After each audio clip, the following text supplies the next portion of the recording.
Hello everyone, welcome back to Altengrad City in City Skylines. We rebuilt the place around the old terminus train station last time. We removed the coal area and replaced it with a brand new bus station and a bus depot.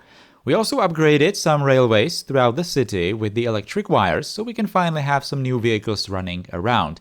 Today we will focus on buildings, different architecture styles, and also general trends common for the 1950s Central Europe in the Eastern Bloc. Let's go! The first project today is going to be a total rework of one of these blocks right in the center of the city. We had some small old structures here, but we are just completely going to replace that with a huge hotel building with this one specific style, which is looking rather different compared to the rest of the city, right? But at the start, we ran into a certain slight language problem, which might actually get a bit confusing, because in some sources in the Western languages, you might encounter the term socialist classicism when talking about this specific architectural style. But some Eastern languages don't know this term at all and simply refer to it as socialist realism in architecture. Socialist realism you probably already heard of, even in the Western languages it's called that, but it might get a bit confusing because socialist realism doesn't mean just architecture. It's also a style, and actually the officially required style in the 1950s for all kinds of media, books, films, TV, music, and also other arts. Although its influence was kind of on the decline since 1950s forward. Sometimes it was also referred to as Stalinist style or Stalinist social realism, as it was directly tied to the guy and the Soviet Union. Without going into too much details, the style was supposed to be very grand, monumental, showing the state-of-the-art techniques, lots of details, and obviously showing off the skills of the socialist workers and overall the advancement of socialist societies, especially for buildings like universities, hotels, and all kinds of government buildings and, stuff like that. When used for some residential projects, and there were actually quite a few outside the Soviet Union, it was toned down a bit simply because all this grandness was too pricey for common buildings, which is a general problem of this style, and after the death of Stalin, it was pretty much abandoned, except for some small-scale projects, continuations of projects, of course, statues, memorials, and all kinds of decorations. In the context of Central European countries in the Eastern Bloc, the style was directly copied from the great example of the Soviet Union, although certain local architectural influences were present. In Altengrad, the lore of this building is probably very similar to the Palace of Culture and Science in Warsaw, so built as a gift of friendship of the Soviet Union and Altengrad's country. Now, I'm of course using the actual hotel building from Moscow, so there are no local architectural influences present on it, which we might think of it as maybe like a direct copy of that building from Moscow, so, it was just like gifted to the city. Exactly how it was in the original form. Now, this project also symbolizes another thing, and that is basically the disregard for the existing stuff. So not only is the building very hard on the eye, it's obviously the tallest building in the city right now, it's not exactly fitting with the rest of the city, and definitely the rest of the area directly around it, but we also had to demolish all that stuff, before it. So that's kind of a common theme that's going to be appearing in decades to come, really, because the central planning, and especially communist central planning, didn't really care for existing blocks of buildings, especially old buildings. Certain historical landmarks as well were not exactly a problem to be demolished to just, build a 5-lane highway through them. So that's unfortunately something that we will encounter a couple more times in the future. So anyway, that is the hotel project almost done. So just to quickly summarize what happened in the time lapse, I placed a couple of buildings, not just the hotel, but also some new row houses, row commercial buildings in that block, built like a parking lot in front of it, which is kind of looking okay, and then did some detailing, some kind of trees here and there, new planters, and things like that. So overall, this place looks okay. And by the way, you could have seen me do some kind of traffic readjustments in there, and that intersection in front of the hotel is not exactly performing all that well, especially with pedestrians just going absolutely everywhere, and even the traffic is kind of heavy on it. So that intersection was okay for the 1930s, but it's already not exactly doing all that well in the 50s. So maybe that's going to tell you, together with what I said earlier, that there might be some extensive changes to, well, the entire part of the city. Anyway, this is the transition. As you can see, I kind of underestimated the angle of this shot because the hotel building is just so tall. Although what I really like about it is that the lower buildings of the hotel kind of perfectly match the height of the surrounding buildings. So in a way, the building kind of actually fits the city. So even though the style is absolutely something new, then I actually like it in there. It's not looking that bad at all. Anyway, this new building that I'm placing in this particular block, this is just a couple of blocks away from the hotel, by the way, on the main avenue. This is something that I really wanted to add already in the 30s, but I kind of forgot. So now that I was building around, I figured, might as well do that. But it's just like a tiny, tiny change. The second project for today will allow me to open the huge topic of housing. This place we already saw a few times before. This is the medium density housing area, started in the 30s, continued in the late 40s, and finally finished now in the 50s. Altengrad, as well as many Central European cities, was in deep housing crisis.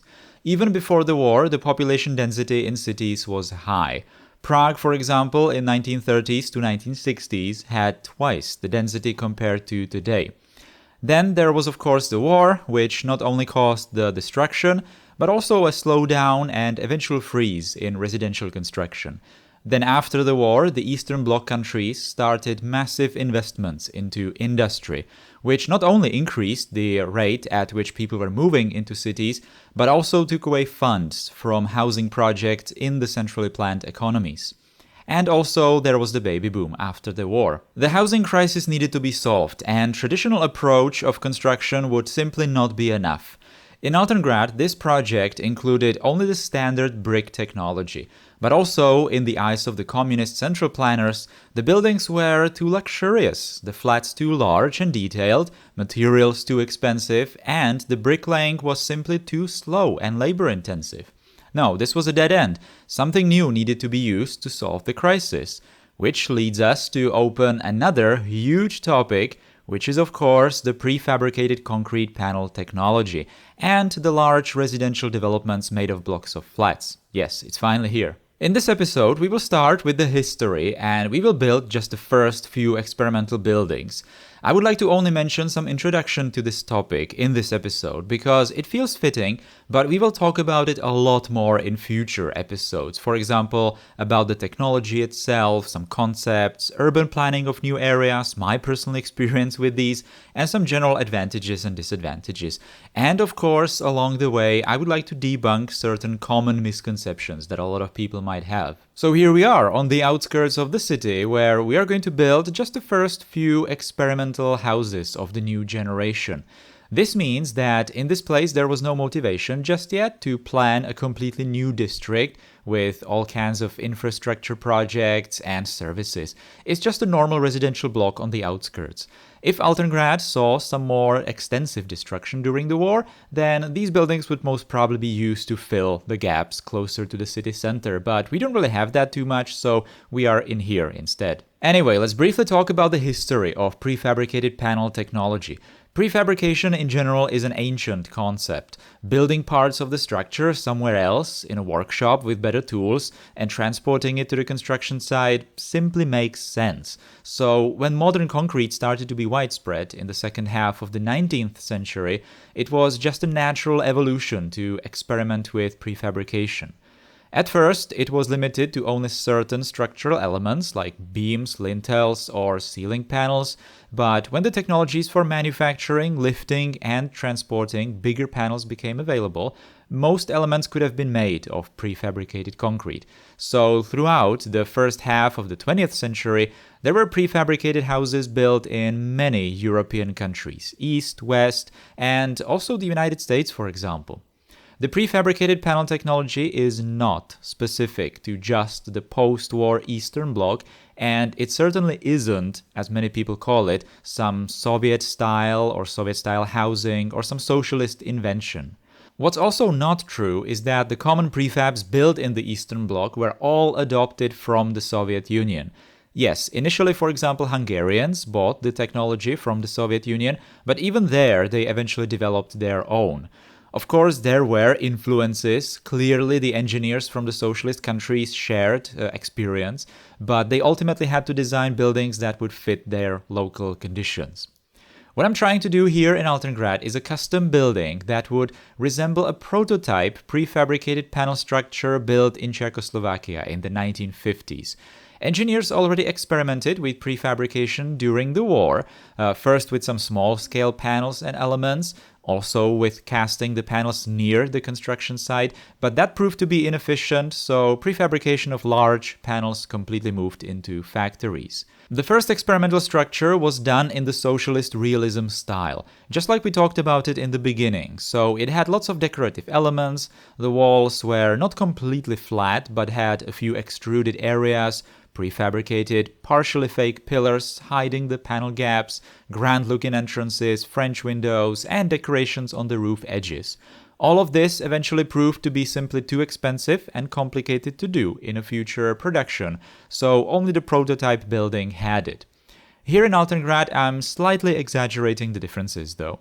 The flats inside were not bad at all, with reasonable layout and floor space, and just overall the buildings looked okay. It's also very important to remember, and this is obviously going to be a common theme in the coming decades as well, that these kinds of buildings are not built for some kind of really low classes of people, but they are just built for the normal working class citizens of the socialist society. So obviously we are not building some kind of luxury villas for the ultra rich, but we are not building some kind of slums either, right? Obviously there are going to be some issues that we will mention with these kinds of structures, the disadvantages of them basically, that are relevant even today. But for this introduction, for these buildings, for this technology, I think it might be enough for today. And like I mentioned before, we are just going to go into some more specific details in kind of more relevant episodes, because right now, right here, we are just building some first experimental structures. So this is probably enough. Now, anyway, what's happening in Altengrad in City Skylines? So I picked this place after a really long time because I really wasn't sure if this is going to be a good idea or not.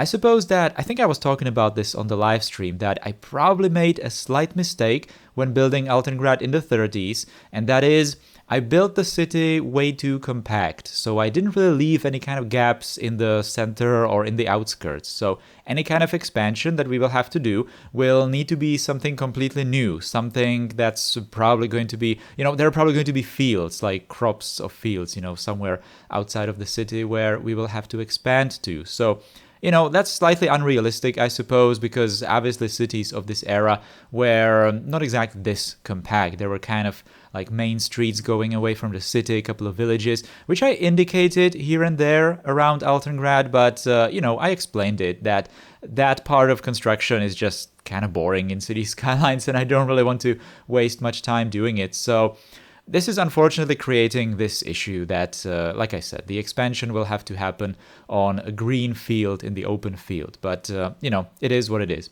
So these kinds of houses, they are right near the train station. Later, I'm actually going to put a bus stop next to this place because there is a bus line going from that new bus station that we did last time. All the way to that small village, in this direction, which is probably, I suppose, something that kind of influenced my decision to put it in here. I was thinking that maybe we could place these experimental houses actually in that residential area that we also saw 2 episodes back, I think, 3 episodes back maybe. in that little like 1940s, 30s residential area with some kind of a smaller housing. But I have some slight different plans for that area, so I would like to keep it for some time else. And I'm thinking that in this direction that we are in right now, away from the city, there is probably going to be more significant expansion. And I kind of want to, start doing something in here so that we're not really going to just build like a disconnected city later on. So there are going to be some, things. And it's also going to be a nice contrast because I suppose I already talked about this sometime before. There is going to be like a 1970s, I suppose, residential area just behind this place that we are doing in here. So it's also going to be a nice contrast. I'm kind of looking forward to doing some screenshots, maybe showing these buildings from the 1950s. Maybe we are going to place a couple of 60s buildings as well, and before that, and some of those 70s blocks, in the distance. So it might also be like interesting in that way. But that's like a tiny detail, not exactly relevant. But this place around the city outskirts is as good as any other, I suppose. It's kind of close to the industrial area. Obviously, workers of the industry would be living in these places. So that also kind of makes sense. And I already said that it's right next to the railway, the train station. Oh yeah, by the way, that's actually one of the biggest things that influenced my decision, the train station, because when I was doing the train station, the lines, the lines for the rail buses, the smaller vehicles, for the local lines connecting the harbor town, the main station, and this one, the outskirts station, this outskirts station saw 0 people using the trains. I was not exactly sure if it's working or not, but as soon as I built these houses, finally some people started going into the train station. So it is working, and it was, I suppose, just not necessary because it was kind of inconvenient to use the train to go into the center of the city. I suppose that the pathfinding in City Skylines kind of analyzed these the train line basically as being too long, maybe. So the trams were probably shorter if people wanted to go into the center. But now that we have more population in this area, I suppose some people decided that this might be a good idea to use the trains. So that's something I'm really looking forward to, even for the future, to obviously see more and more people use the public infrastructure. I think I already talked about this in the previous episode, in the Asturias episodes, in Aurelia episodes as well, that doing this kind of large-scale infrastructure, trains, of course, it's kind of only going to pay off once you finally build the rest of the city. So that's kind of where we are heading. Obviously, the rail infrastructure is going to be so much more important in Altengrad in later decades as we progress with building these outskirts areas. Because right now, the rail infrastructure, and even realistically, in real life, in these kinds of time periods, would be used to just bring people into the city and not really that much for some kind of urban transport, even though there were obviously the S-Bahns and all these kinds of different kind of modes of, well, not really modes, but just different trains, right? But the intercity trains obviously only served the intercity traffic. But now that we finally have the rail buses, we can also do the local stuff. So that's really something that I'm looking forward to. This also ties to some kind of reworks, future reworks of the railways. I think I talked about this in the last part, that I'm not really satisfied with, the layout of these outskirts stations, the smaller stations. So maybe when these places are going to get more attention with the residential expansion, I'm probably going to touch the stations some more. Anyway, this place is not really going to be that huge. It's just going to have a couple of these houses. The first prototype building, this one that I am doing right here, it's going to be right at the front, because it makes sense that it's going to be the one most visible. Because if you think about it, it would also be a building that would be kind of like a showcase of this entire area. And since we are, in the 1950s, like half of the 50s, let's say, these buildings are not really like super widespread all across the socialist countries in the Eastern Bloc, then maybe even like people from abroad might be going here, studying these houses, the processes, the manufacturing, and all that, and taking inspiration to adapt the systems for their countries, right? So the prototype really needs to be very visible right from the front. So the prototype building is going to be here on this corner, and the rest of the structures, the production versions, let's say, they are going to be, everywhere else in this place. Like I said, I'm not really going to build that many of them because this is supposed to be like an experimental area. And if it was any bigger, I would kind of need to think about improving some of the infrastructure, maybe even providing more like service buildings, shops, and things like that.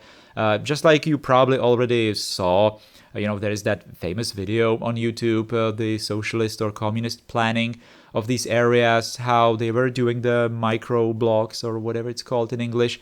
And that's something that we are going to deal with in the later decades, not really right now, because right now we are just doing basically a very standard, already tried and true expansion of residential places, on the outskirts. So those kinds of like large scale principles of expansion were not exactly a thing right now. So this place, as you can see, just a single block of these buildings. I'm going to detail it. I'm going to put pedestrian paths throughout the area. By the way, these buildings are kind of close to each other, which was common for these 1950s structures. The spaces between them were not that large. They kind of wanted to just build as many of them, I suppose, which obviously they wanted to even in the later decades, but it was slightly better. So especially the buildings, the row buildings to the street, they don't really have that much spaces in front of them. And it was also super common to see these buildings built perpendicular to the street. And there is almost zero parking spaces for personal vehicles. So in the 1950s and even the 60s, these developments didn't really have a lot of parking spaces. Some of them didn't even have any. So that's almost the example of this place, where we only have the streets and there might be some parking along the streets, but definitely not for absolutely everyone, because obviously these buildings were built for workers.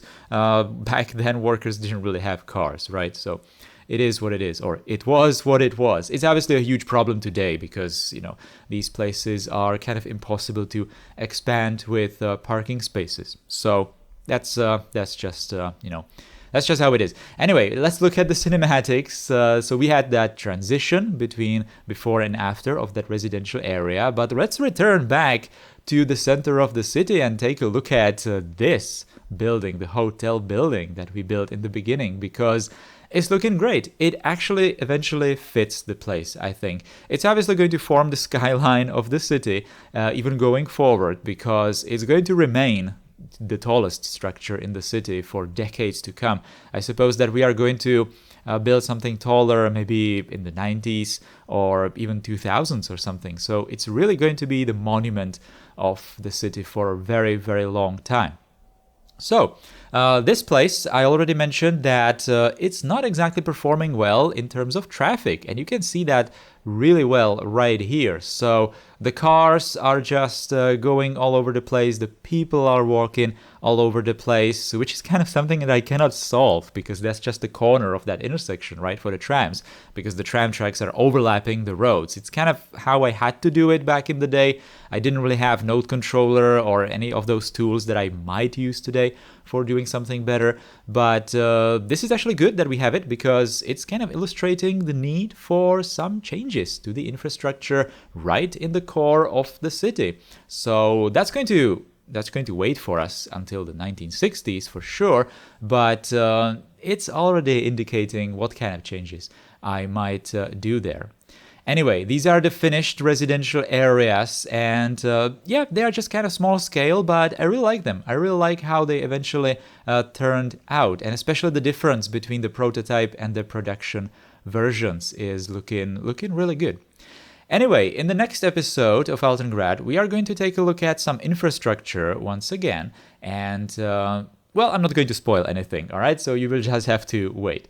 Anyway, guys, that is going to be all for today's episode of Altengrad. Thank you for watching it. If you liked it, then you can do the usual. So thumbs up below the video, sharing the video, subscribe if you're new here, and leave a comment. And if you like this a lot, then you can become a channel member and directly support what I do here. Big thanks to all the supporters that we currently have. Thank you very much, guys. Alright, that is going to be all. Take care and goodbye.